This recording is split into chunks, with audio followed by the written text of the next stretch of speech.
निसर्गरम्य वातावरणात वसलेली ही एरफळ्याची लेणी नागनाथ घळ म्हणून देखील यांना ओळखलं जातं आहे।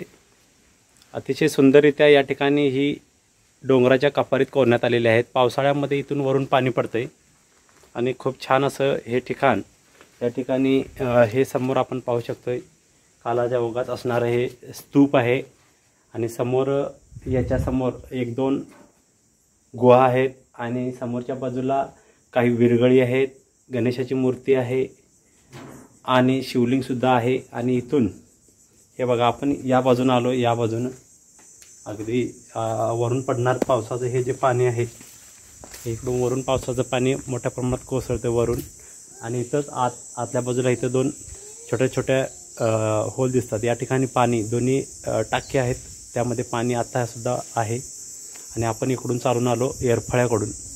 एरफळ्यापासून साधारण 1-1.5 किलोमीटर आपण चालत आलो। हे जे पोल आहेत या पोलाच्या दिशेने आपण आलो तर या लेण्यापर्यंत येऊन पोहोचतोय। सातारा गॅजेटियरमध्ये सुद्धा या एरफळ्याच्या लेण्यांचा उल्लेख करण्यात आलेला आहे। आपण या लेण्यामध्ये आल्यानंतर या ठिकाणी बघा आपण शिवलिंग आहे, या ठिकाणी नंदी आहे आणि या बाजूला आता काही शिल्प मूर्त्या ठेवण्यात आलेल्या आहेत। ही गणेशाची मूर्ती आहे। इथं आपण जर पुढं पाहिलं या ठिकाणी बघा काही विरगळी आहेत। या ठिकाणी ही जी विरगळ दिसते ही सतीशिळा आहे।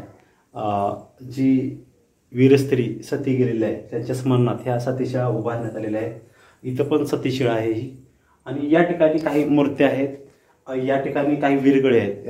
ह्या 3 स्तरामध्ये ही विरगळ आहे, आपण पाहू शकतो ही विरगळ या ठिकाणी 1, 2, 3 इथं जो युद्ध प्रसंग दाखवण्यात आलेला आहे काही म्हणजे या युद्धात त्यांनी स्वतःची म्हणजे प्राणाची बाजी लावली होती त्याच्या स्मृतीप्रित्यर्थ ही विरगळ उभारण्यात आलेली आहे। हे युद्धाचा प्रसंग आहे आणि तो वीरपुरुष त्यानंतर या ठिकाणी बघा स्वर्गात जाण्याची या ठिकाणी दाखवण्यात आलेले आहे किंवा रंभा उर्वशी वगैरे हा वीरपुरुष स्वर्गात चाललेला आहे आणि या ठिकाणी तो कोणत्या धर्माचं अनुसरण करतोय। आता इथं बघा या ठिकाणी हे शिवलिंग आहे म्हणजे शैवधर्मीय आणि या ठिकाणी बघा चंद्र आणि सूर्य कोरलेले आहेत। चंद्र आणि सूर्य म्हणजे चंद्र सूर्य असे तोपर्यंत त्या वीरांच्या स्मृती आठवणीत राहत असतात। आणि पुढे आलं तर इथं बघा एक नागशिल्प, या ठिकाणी हे नागशिल्प सुद्धा कोरण्यात आलेलं आहे म्हणजे खूप पुरातनकालीन अशी ही लेणी आहे। आणि मगाशी पुढे दाखवलं तिथं स्तूप आहे, या बाजूला पाणी सुद्धा आहे आणि निसर्गरम्य वातावरण।